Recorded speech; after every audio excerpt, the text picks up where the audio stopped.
मुख्यमंत्री पर आरोप लगे, सोशल मीडिया में राजद्रोही तक बोला गया। ओबीसी आरक्षण पर आपकी क्या राय है? ये है कि ओबीसी को आरक्षण दिया जाना चाहिए। बालाघाट की विधायक अनुभा मुंजारे ने आप पर कई व्यक्तिगत आरोप लगाए हैं, उसे आप कैसा देखते हैं? ये बालाघाट का दुर्भाग्य है कि अनुभा मुंजारे जी, आप बालाघाट की विधायक हैं, आप मर्यादा में रहकर बात करें। दफा 500 का मुझे मानहानि का नोटिस देने की मैं मंशा में हूँ। बालाघाट विधायक को ये बताना चाहिए कि उन्होंने बालाघाट विधानसभा में पिछले 2 वर्षों में बिना कमीशन के कौन से काम किए। तो पहले अपने गिरेबान पर झांके, फिर दूसरों पर उंगलियां उठाने का काम करें। मैम, प्रदेश में महिलाओं के नेतृत्व को महिला सशक्तिकरण के रूप में आप कैसे देखते हैं? आप महिला हैं, महिलाओं का दर्द आप समझती हैं, इसलिए मैं आपसे सवाल पूछ रहा हूँ कि सिविल अस्पताल है जहाँ पर सोनोग्राफी मशीन की सुविधाएं हैं लेकिन उपयोग में नहीं है। आज भी गर्भवती महिलाओं को 80 किलोमीटर 90 किलोमीटर दूरी तय करके सोनोग्राफी के लिए जाना पड़ता है। इसका कारण राजनीतिक गुटबाजी है या फिर स्वास्थ्य? राजनेता कभी न तो रिटायर होता और न कभी अस्वस्थ। पूरे जिले में प्रभुत्व हो ऐसा भाजपा में गौरीशंकर बिसेन जी के बाद कोई नहीं दिख रहे हैं, तो स्वास्थ्य सुविधा और रोजगार बड़ी समस्या यहाँ पर। ये बात बिल्कुल सही है यशवंत जी। और नमस्कार, मैं यशवंत कुमार, आप देख रहे हैं बालाघाट हलचल न्यूज। और बालाघाट हलचल न्यूज में आज हम बात करेंगे मध्य प्रदेश राज्य पिछड़ा वर्ग कल्याण आयोग की सदस्य श्रीमती मौसम बिसेन जी से। इस वक्त हम बालाघाट में मौजूद हैं, वो भी हमारे साथ मौजूद है। मैडम, सबसे पहले तो आपका बहुत बहुत स्वागत। दीपावली पर्व की बहुत बहुत बधाई आपको भी, पूरे परिवार को बहुत सारी शुभकामनाएं। जी। आज हम उनसे बात करेंगे बालाघाट जिले समेत प्रदेश की राजनीति इन विषयों पर। इसके अलावा मध्य प्रदेश राज्य पिछड़ा वर्ग आयोग कल्याण आयोग के सदस्य हैं, तो किस तरह से वो ओबीसी के आरक्षण को लेकर के जो बात लगातार चल रही है, केंद्र से भी जातिगत जनगणना की बात सामने आई थी, उसकी शुरुआत शायद कहीं ना कहीं काम चल रहा है, उस पर इन विषयों पर बात होगी। इसके अलावा उनके पिता लंबे समय से यहाँ पर राजनीति में सक्रिय रहे हैं, राजनीति के चाणक्य बालाघाट जिले को माने जाते हैं, उनको लेकर के भी बात होगी। मैडम, सबसे पहला सवाल तो मेरा यही है कि प्रदेश में ओबीसी को 27% आरक्षण देने के लिए सरकार द्वारा महाजन आयोग की रिपोर्ट को सुप्रीम कोर्ट में ने अपना पक्ष रखा है। इसे लेकर मुख्यमंत्री पर आरोप लगे, सोशल मीडिया में राजद्रोही तक बोला गया। ओबीसी आरक्षण पर आपकी क्या राय है? ओबीसी आरक्षण, जैसा कि हम सब जानते हैं कि जब से आयोग बना तब से विशेष रूप से जिस आयोग का आपने जिक्र किया 1983 में महाजन आयोग, तो महाजन आयोग से लेकर 2022 तक के गौरीशंकर बिसेन की अध्यक्षता वाले आयोग तक की सारी रिपोर्ट, चूंकि अभी जो मसला जो माननीय सुप्रीम कोर्ट में पेंडिंग है, 2019 में जब कांग्रेस की सरकार आई, 27% आरक्षण पहले अध्यादेश फिर बिल लाकर उसको कानून का रूप दिया गया, लेकिन उसकी बहुत सारी टेक्निकल कमियों के कारण, कोई क्वांटिफाइबल डेटा नहीं होने के कारण, शुभम गौतम से लेकर एक अंशिता दुबे से लेकर ऐसे तमाम केसेस में उसको चुनौती मिलती गई। लगभग 60 से अधिक याचिकाएं उसके to challenge the act file हुई। इसके पश्चात सारे केसेस को सुप्रीम कोर्ट में ट्रांसफर कर दिया गया। अब चूंकि सरकार, डॉक्टर मोहन यादव जी की सरकार प्रतिबद्ध है, हम चाहते हैं कि ओबीसी समुदाय जो बड़ी आबादी के साथ मध्य प्रदेश में निवासरत है, सामाजिक, धार्मिक, राजनीतिक प्रतिनिधित्व में मिले। और इसमें मैं आपको बताना चाहूँगी कि जब 2022 में गौरीशंकर जी बिसेन का आयोग बना, तो उस आयोग के सामने पहले चुनौती थी कि नगरीय निकाय और पंचायत के चुनाव आरक्षण के साथ हो, ओबीसी आरक्षण के साथ। और मुझे बताते हुए खुशी है कि माननीय श्री गौरीशंकर जी बिसेन के द्वारा गहन अध्ययन करते हुए जो रिपोर्ट प्रस्तुत की गई और सुप्रीम कोर्ट के समक्ष इतनी ताकत से अपना पक्ष रखा गया कि सुप्रीम कोर्ट ने कहा कि ट्रिपल टेस्ट के माध्यम से go to election with OBC reservation, और वो एक बड़ी सफलता राजनीतिक क्षेत्र में ओबीसी समाज के प्रतिनिधित्व को अवसर देने की थी। अभी जो सुप्रीम कोर्ट में सुनवाई है वो हायर स्टडीज में और प्रमोशन में ओबीसी के 27% आरक्षण के साथ है। चूँकि ये जो पिछले कानून बना जो 2019 में, उसकी बहुत सी कमियां थी। अब उसको जस्टिफाई करते हुए, क्योंकि सिर्फ आबादी, जो पहली एक और गलती कांग्रेस के कानून में कि उसमें उन्होंने लिखा कि ओबीसी को 27% आरक्षण दिया जाना चाहिए क्योंकि उनकी आबादी 27% है, जो कोई कारण नहीं हो सकता और गलत भी है। और इसीलिए सुप्रीम कोर्ट के समक्ष हर दृष्टि से चाहे सामाजिक दृष्टि हो, चाहे आर्थिक दृष्टि हो, हर दृष्टि से ओबीसी समाज की प्रतिनिधित्व करने की जो स्थिति है उसको जागरूक किया जाए। इसके लिए महाजन आयोग से लेकर उसके बाद तक के सारे आयोग, क्योंकि जितने आयोग हैं उन्होंने रिकमेंडेशन तो यही दी है कि ओबीसी को आरक्षण दिया जाना चाहिए। और उसके साथ अभी जो हमारा आयोग है उसकी भी रिपोर्ट, और साथ ही अंबेडकर की महू यूनिवर्सिटी की भी रिपोर्ट के साथ, सारे आंकड़ों के साथ हमारी सरकार ने सुनिश्चित किया है कि हम अपनी सारी जो हकीकत है उसको इतने तथ्यों के साथ रखें कि सुप्रीम कोर्ट के सामने हमारा जो एक पहलू है वो साबित हो सके और मध्य प्रदेश में रहने वाले सामान्य अन्य पिछड़ा वर्ग के समुदाय को आरक्षण का लाभ मिल सके। मैम कांग्रेस का तो हमेशा से आरोप लगते आ रहा है और वो आरोप लगा भी रहे हैं कि भाजपा जो है ओबीसी को 27% आरक्षण देने के मूड में नहीं है। आप देख लीजिए इतिहास, 50 साल कांग्रेस ने राज किया। 2003 से मध्य प्रदेश में बीजेपी की सरकार है, उसके पहले तो कांग्रेस की सरकार थी। देखिए, कांग्रेस को अगर चाहिए था तो 2003 के पहले के भी इतने सारे आयोग ने रिकमेंडेशंस की, तब उन्होंने आरक्षण की क्यों नहीं बात कही। कांग्रेस का काम ही है जनता को गुमराह करना।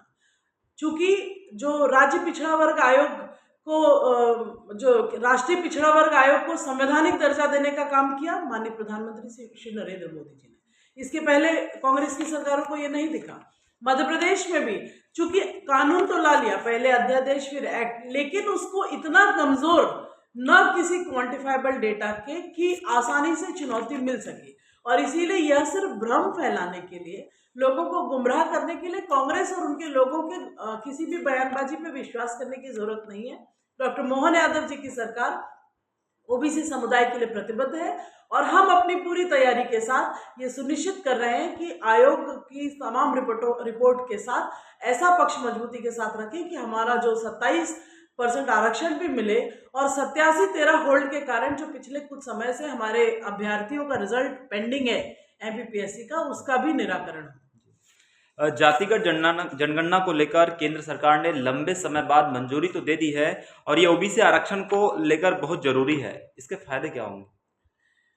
देखिए, जातिगत जनगणना के साथ चूंकि जनगणना पिछले समय कोरोना के कारण होल्ड हो गई, नहीं हो पाई थी, और अभी जो नया हम सब ने देखा कि मार्च 2026 से जनगणना शुरू होगी, तो कहीं ना कहीं इसके माध्यम से वास्तविक स्थिति इस देश की उजागर होगी, और उसके साथ हम आने वाले समय में और जो लोग छूट गए हैं पीछे प्रतिनिधित्व की दृष्टि से, आर्थिक दृष्टि से, उनको और कैसे मजबूती दिला सके, इस दिशा में भी मुझे लगता है एक बहुत अच्छा सकारात्मक पहल होगा। क्योंकि हमारी सरकार, हमारी विचारधारा सिर्फ एक जाति विशेष के लिए नहीं, सबका साथ, सबका विकास, सबका विश्वास और सबका प्रयास की मंशा से काम करती है, और इसलिए हर जाति वर्ग का उत्थान हो, कल्याण हो, समाज की मुख्य धारा से जोड़े, इस बात के लिए हमारी सरकारें प्रतिबद्ध है। आरक्षण को लेकर राज्य सरकार के रवैये से ओबीसी महासभा भी संतुष्ट नहीं है। इन मुद्दों पर सरकार की क्या कार्रवाई है? दमोह की घटना निंदनीय है, जहां ओबीसी वर्ग के व्यक्ति को पैर धुलवाकर पानी पीने मजबूर किया गया था। आरक्षण को लेकर सरकार प्रतिबद्ध है, इसीलिए fast track court top on the table की सुनवाई का हुआ था। क्योंकि जब पहले प्रकरण लगा और 23-24 अगस्त सितंबर से जब सुनवाई होना था, उस समय सरकार के वकील ने नहीं, कांग्रेस की तरफ से, हम कह सकते हैं कांग्रेस भी नहीं, जो हमारे आरक्षण के विरोध में जो लोग हैं, उनकी जो एडवोकेट है पूजा धर, और उन लोगों ने समय मांगा था। और उसके बाद अभी नवंबर के सेकेंड हफ्ते में सुनवाई होना है। मामला सुप्रीम कोर्ट में पेंडिंग है, और सुप्रीम कोर्ट मुझे लगता है फाइनल डिसीजन के साथ अब निर्णय देगा कि 27% जो आरक्षण है वो मिलना चाहिए कि नहीं मिलना चाहिए, या उसका जो भी निराकरण हो। क्योंकि सुप्रीम कोर्ट, हम देखते हैं पुराने जजमेंट भी बहुत सारे चैलेंजिंग है। जैसे हम इंदिरा शॉनी केस को देखें, जो 50% आरक्षण को बढ़ाने पर प्रतिबद्ध लगाता है। कोई सिर्फ सामाजिक प्रतिनिधित्व, आबादी आधार नहीं हो सकता। हमने मराठा के जो जजमेंट आया वहाँ पर महाराष्ट्र का, उसमें देखा, तो जो बेस्ट होगा, जो अच्छा होगा, जिससे हम ऐसे समाधान की ओर जाना चाहते हैं कि जिससे जो पुराने हमारे पेंडिंग मसले हैं उसका भी निराकरण हो, और आने वाले समय में भी ओबीसी समुदाय को उसका हक मिले। और अगर कोई घटना किसी समुदाय, सिर्फ ओबीसी ही नहीं, हम भारत के नागरिक हैं, हमारे संविधान ने हमें समानता का अधिकार दिया है और इसके आधार पर किसी भी व्यक्ति के साथ इसी प्रकार का कोई अमानवीय कृत्य होता है तो उसकी मैं कठोर शब्दों में निंदा करती हूँ। और इसके लिए हमारा संविधान सबको समानता के साथ इस समाज में, इस राष्ट्र में जीने का अधिकार देता है और ऐसे दोषियों पर कड़ी से कड़ी कार्रवाई होनी चाहिए। ये तो आरक्षण और जनगणना की बात हो गई, लेकिन इससे हटकर हम बात करें तो बालाघाट की विधायक अनुभव मुंजारे ने आप पर कई व्यक्तिगत आरोप लगाए हैं, उसे आप कैसा देखते हैं? क्योंकि आप सार्वजनिक पद पर हैं, ऐसे में इन आरोपों को स्पष्ट करना जरूरी है। ये बालाघाट का दुर्भाग्य है कि एक महिला जो स्वयं महिला है लेकिन महिला की मर्यादा को लांघते हुए किसी विचार और सिद्धांत की बात न करते हुए व्यक्तिगत टिप्पणी करने का काम बालाघाट में करते हुए बालाघाट के एक सौहार्दपूर्ण वातावरण को दूषित करने का काम कर रही है। ये अकेली महिला नहीं है जो विधायक बनी है, हमने और भी लोगों को देखा है, विपक्ष के लोगों को भी देखा है। मैं भी 40 वर्षों से बालाघाट की राजनीति को बड़े करीब से देख रही हूँ, लेकिन पहली बार ऐसा हुआ है कि एक महिला जो सरेआम मंचों पर खड़े होकर कहीं प्रोटोकॉल के उल्लंघन के अनर्गल बातें करती है, कभी शासन प्रशासन के हमारे कर्मचारी अधिकारियों से दुर्व्यवहार करती है और जो मर्यादा लांघने का उन्होंने काम किया, मैं उनसे कड़े शब्दों में कहना चाहती हूँ कि अनुभव मुंजारे जी, आप बालाघाट की विधायक हैं, आप मर्यादा में रहकर बात करें। जिन व्यक्तिगत आरोपों की वो बात करती हैं उसकी हद में रह के बात करें। अगर आपको भगवान ने जुबान दी है तो मुझे भी बोलने का और मुझे भी अपने शब्दों से आपके जवाब देने आते हैं, क्योंकि मेरे संस्कार नहीं है कि हम किसी मर्यादा को लांघ कर काम करें। दूसरा, उन्होंने और भी अनेक अलग अलग बातें कही। मुझे तो लगता है कि इन्हें दफा 500 का मुझे मानहानि का नोटिस देने की मैं मंशा में हूँ। अगर वो ये कहती हैं मेरे परिवार पर, मेरे व्यक्तिगत छवि पर किसी प्रकार का आरोप लगाती है तो इसके लिए भी मैं मानहानि का दावा करूंगी। अगर उन्होंने ये आरोप लगाए हैं कि किसी प्रकार की जमीन हमने गलत तरीके से हथियाई है तो साबित करें और कोर्ट के माध्यम से हम उन्हें जवाब मांगेंगे। और बेहतर होगा कि जनता ने आपको जो मौका दिया है, बार बार एक बड़ा ही हास्यास्पद अवसर आता है, कहती है मैं 30,000 से हारी, इसके पहले 6 बार हारी भी तो अभी जीती है। और क्षेत्र में क्या विकास किया? दूसरों के व्यक्तिगत परिस्थिति पर, पारिवारिक पर प्रश्न उठाने की बजाय मुझे लगता है अनुभव मुंजारे बालाघाट विधायक को ये बताना चाहिए कि उन्होंने बालाघाट विधानसभा में पिछले 2 वर्षों में बिना कमीशन के कौन से काम किए। विधानसभा में प्रश्न लगाती है, फिर पीछे के रास्ते से प्रश्न उठाने का काम कर लेती है। बालाघाट के क्षेत्र में जो लोहे के द्वार बने उससे कौन सा विकास की सौगात को कहती है? तो पहले अपने गिरेबान पर झांके, फिर दूसरों पर उंगलियां उठाने का काम करें। जनता ने अवसर दिया है, क्षेत्र के विकास की मंशा से काम करें। कभी नगर पालिका पर अलग बयान, कभी हमारे जिलाध्यक्ष पर बयान, कभी भारतीय जनता पार्टी पर बयान, ये करके वो जो अपनी जिम्मेदारी है उससे पीछे नहीं हट सकती। सारा बालाघाट इस बात को जान चुका है और बालाघाट का मतदाता आज पछता रहा है कि जो गति विकास की बालाघाट विधानसभा ने पकड़ी थी, 313 विकासखंड में हमारा लालबरा विकासखंड सबसे विकसित विकासखंड था। आज पूरा क्षेत्र कहीं ना कहीं उस कसक को झेल रहा है और इसलिए आने वाला समय 2028 कड़ी चुनौतियों के साथ होगा और हम उनसे यही कहना चाहते हैं कि आप अपने विचारधारा और सिद्धांत की राजनीति करें, न कि व्यक्तिगत टिप्पणी। मैम, प्रदेश में महिलाओं के नेतृत्व को महिला सशक्तिकरण के रूप में आप कैसा देखते हैं? मैं कह सकती हूँ कि यह जो पिछले 10-20 वर्षों का समय है, एक मातृशक्ति के लिए एक नई सौगातों के साथ है, जहाँ 33-50% आरक्षण के साथ नगरीय निकाय और पंचायत चुनाव में हमारी सरकार ने सुनिश्चित किया कि महिलाएं सरपंच, नगरपालिका, नगर निगम में प्रतिनिधित्व करें।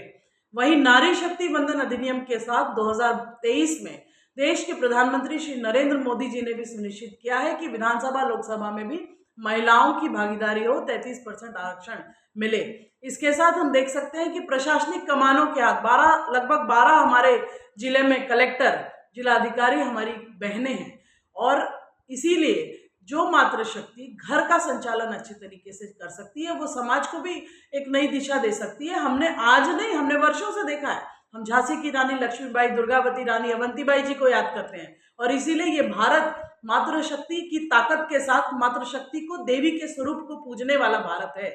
और आज के समय में हमारे प्रधानमंत्री श्री नरेंद्र मोदी जी भी चाहते हैं कि जो 4 जाति उन्होंने कही, किसान, महिला, युवा और मजदूर, इसके साथ हम सबकी मजबूती के लिए काम करेंगे और भारत को विकसित भारत बनाएंगे। ये बात सही है जिस तरह से आपने महिलाओं के योगदान को बताया। आज हम अगर देखें तो बालाघाट जिले में ही देखें तो अगर परीक्षाओं का परिणाम आए तो महिलाएं हमेशा आगे होती है। नगर पालिका में भी अध्यक्ष महिला है, विधायक है, सांसद महिला है, आप भी महिला हैं, तो ये बात सही है।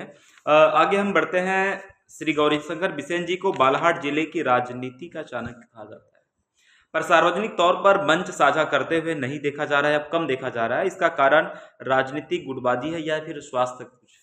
नहीं नहीं, देखिए, राजनेता कभी ना तो रिटायर होता और ना कभी अस्वस्थ होता। क्योंकि 1977 में 25 वर्ष की आयु से उन्होंने अपनी राजनीतिक यात्रा शुरू करते हुए पहला विधानसभा लड़ा, और वो ऐसे वटवृक्ष हैं जिन्होंने अपना जीवन का सर्वस्व बालाघाट और भारतीय जनता पार्टी के लिए अपना न्यौछावर किया है। ऐसे व्यक्तित्व जो 10 बार विधानसभा लड़े हों, 4 बार लोकसभा लड़े हों, और मध्य प्रदेश के उन चुनिंदा राजनेताओं में हो जिन्होंने 7 बार विधानसभा और 2 बार लोकसभा जीत हासिल करके बड़ा अपना जीवन का समय जनसेवा को समर्पित किया है। और इसीलिए उनका कदम कदम पर हमें मार्गदर्शन मिलता रहता है, और वही हमारे संरक्षक भी हैं, और उन्हीं की छत्र छाया और मार्गदर्शन में हम लोग सब काम कर रहे हैं। चूँकि ना ही वो अस्वस्थ हैं, और भारतीय जनता पार्टी बालाघाट जिले में भाव से के बिना शुरू नहीं होती है। पूरा संगठन, ना ही किसी प्रकार की गुटबाजी भारतीय जनता पार्टी में है। और हम तो यही कहते हैं, मैं खुद उनकी बेटी हूँ, मेरा सौभाग्य है, मध्य प्रदेश में कहीं भी चले जाओ, मैं अपना परिचय देती हूँ तो सब पूछते हैं भाऊ की बेटी हो, एक अलग नजरिया। और इसीलिए वो ऐसे जननेता है जिन्होंने न केवल बालाघाट विधानसभा, बालाघाट जिले का विश्वास जीता, अपितु महाकौशल सहित मध्य प्रदेश में भी उस अपनत्व के भाव के साथ, चाहे कार्यकर्ता हो चाहे राजनेता हो, जो एक उनका एक अलग प्रगाढ़ संबंध अपनत्व है, वो आज भी लोग सब लोग याद करते हैं, और उनका सतत मार्गदर्शन हम सबको मिलता है और मिलता रहेगा। भाजपा की राजनीति में जिनका पूरे जिले में प्रभुत्व हो, ऐसा भाजपा में गौरीशंकर बिसेन जी के बाद कोई नहीं दिख रहे हैं, तो क्या भाजपा कमजोर होगा भविष्य में? देखिए, भारतीय जनता पार्टी में व्यक्ति नहीं, भारतीय जनता पार्टी का जो मजबूती वो हमारा कमल है और हमारा विचार है, अंत्योदय का विचार। माननीय श्री गौरीशंकर जी बिसेन, चूंकि उन्होंने विपरीत परिस्थितियों में भारतीय जनता पार्टी को आगे लाकर बालाघाट में एक नई पहचान दिलाते हुए पहली बार भाजपा के सांसद के रूप में जीत हासिल करी। ये सिर्फ उनकी अकेले की नहीं, हमारे हजारों कार्यकर्ताओं की भी मेहनत है। और इसलिए ये हम नहीं कह सकते, ये ज़रूर है कि हम सब एक हैं, और भाजपा का जो बीजारोपण उन्होंने किया है, हमारे पूर्व के नेताओं ने किया है, उसको और मजबूती के साथ आगे ले जाएंगे, और बालाघाट में हमारी पार्टी और भी मजबूत होगी। इसी मंशा के साथ हम सब काम करेंगे। क्या आपके राजनीति जीवन में आप भविष्य में सक्रिय रहेंगे? भविष्य की उम्मीदवारी को आप क्या कहना चाहेंगे?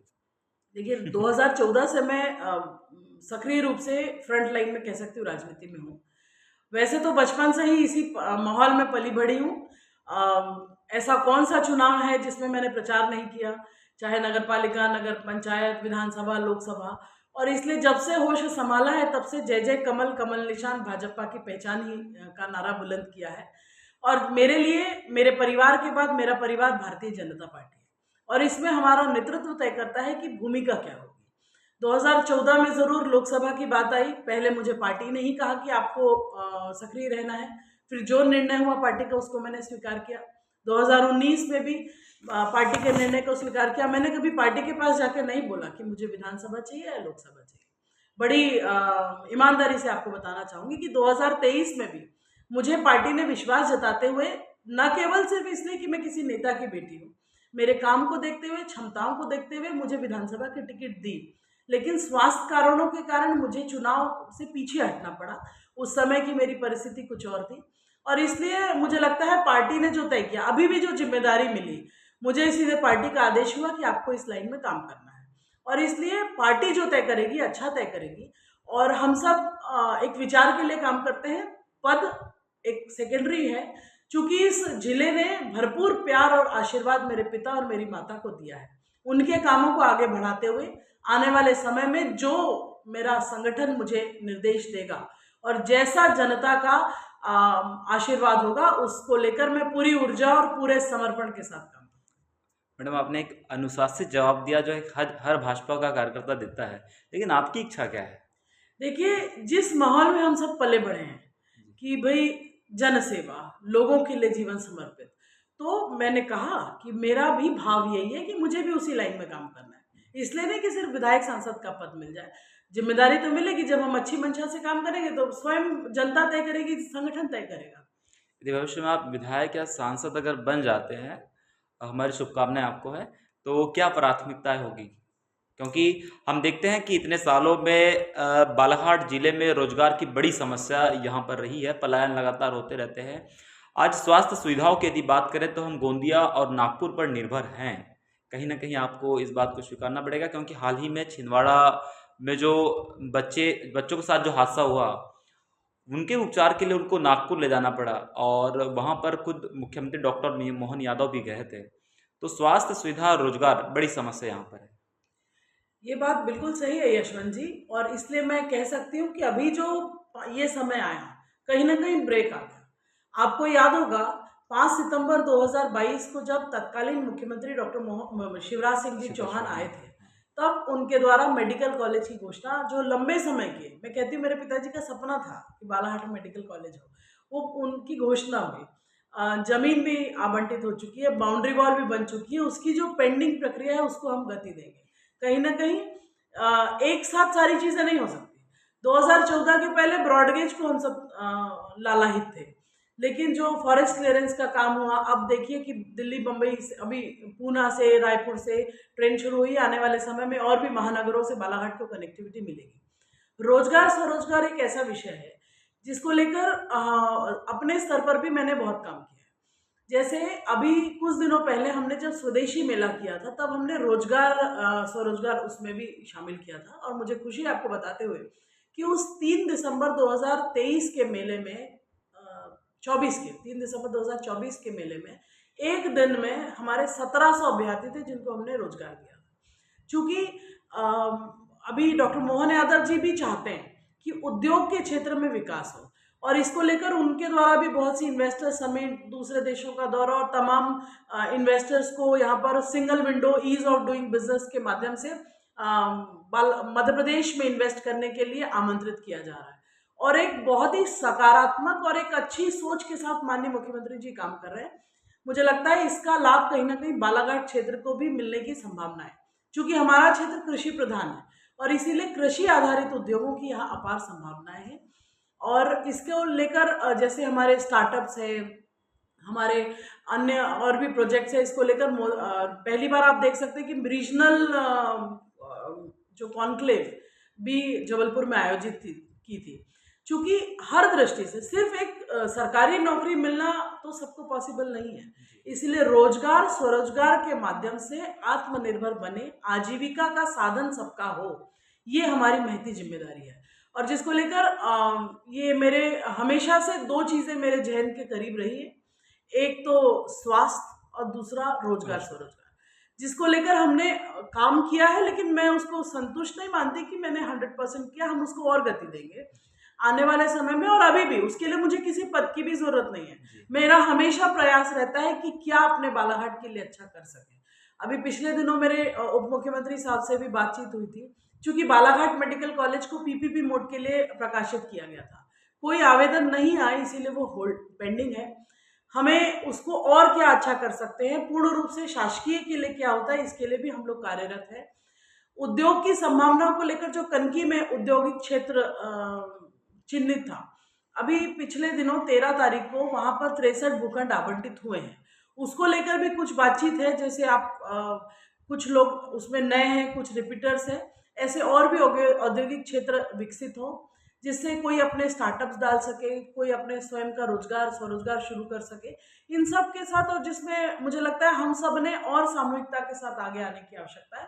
तो निश्चित तौर पर, क्योंकि शिक्षा की दृष्टि में हमारा बालाघाट बहुत आगे है, शिक्षा की जागरूकता बहुत है, हमारे बेटे बेटियां सब अच्छा पढ़ना और अच्छा करना चाहते हैं, तो आने वाले समय में और नई सौगातों के साथ और बालाघाट में और नई संभावनाएं हमें फलीभूत होती दिखेंगी। मैडम, अभी प्रधानमंत्री नरेंद्र मोदी जी के जन्मदिन के अवसर पर महिला सशक्तिकरण का अभियान चलाया गया था पूरे प्रदेश में, है ना? तो आप महिला हैं, महिलाओं का दर्द आप समझती हैं, इसलिए मैं आपसे सवाल पूछ रहा हूँ कि बालाघाट जिले के कई ऐसे सिविल अस्पताल हैं जहां पर सोनोग्राफी मशीन की सुविधाएं हैं, लेकिन उपयोग में नहीं है। आज भी गर्भवती महिलाओं को 80 किलोमीटर 90 किलोमीटर दूरी तय करके सोनोग्राफी के लिए जाना पड़ता है। मैं तो आपसे यही निवेदन करता हूं कि इस दिशा में जल्दी काम हो कि वो उपयोग में लाया जा सके। ये सही है कि बहुत सारी जगह हमारे पास मशीन है, इंस्ट्रूमेंट्स है, लेकिन उसके ऑपरेटर्स की कमी है। ये 3 साल और 4 साल में भी भर्ती नहीं हो पाई है। हाँ, तो इसको लेकर और जैसे अभी हमने देखा कि हमारे पास डायलिसिस की मशीनों में भी बढ़ोतरी हुई है, पेशेंट भी बढ़ रहे हैं, चूँकि समय के साथ-साथ माँग भी बढ़ते जा रही है और लेकिन फिर भी हम कह सकते हैं कि पहले की तुलना में अभी काफ़ी सुधार है। और जैसे हमारे डॉक्टर्स हैं, वो लोग भी है क्षेत्र में हमारा जिला चिकित्सालय में, लेकिन ये ऐसा क्षेत्र है जिसमें रोज़ के रोज़ पेशेंट भी बढ़ रहे हैं, सुविधाओं को और मजबूती देने की आवश्यकता है, इसको मैं स्वीकार करती हूँ और स्वास्थ्य सुविधाएं और सुदृढ़ हो बालाघाट में, इसके लिए हम और प्रयास करेंगे। सभी विषयों पर चर्चा करने के लिए आपका बहुत बहुत धन्यवाद मैम। तो हम बात कर रहे थे मध्य प्रदेश राज्य पिछड़ा वर्ग कल्याण आयोग की सदस्य और भाजपा प्रवक्ता श्रीमती मौसम बिसेन जी से। हमने उनसे प्रदेश सहित जिले स्तर के विषयों पर चर्चा की, बातचीत की। बेबाकी से और सरलता से उन्होंने जवाब भी दिया। इसी तरह और भी वीडियोस यानी कि बड़े नेताओं के इंटरव्यूज और खबरों को देखने के लिए आप बालाघाट हलचल को सब्सक्राइब जरूर करें। धन्यवाद।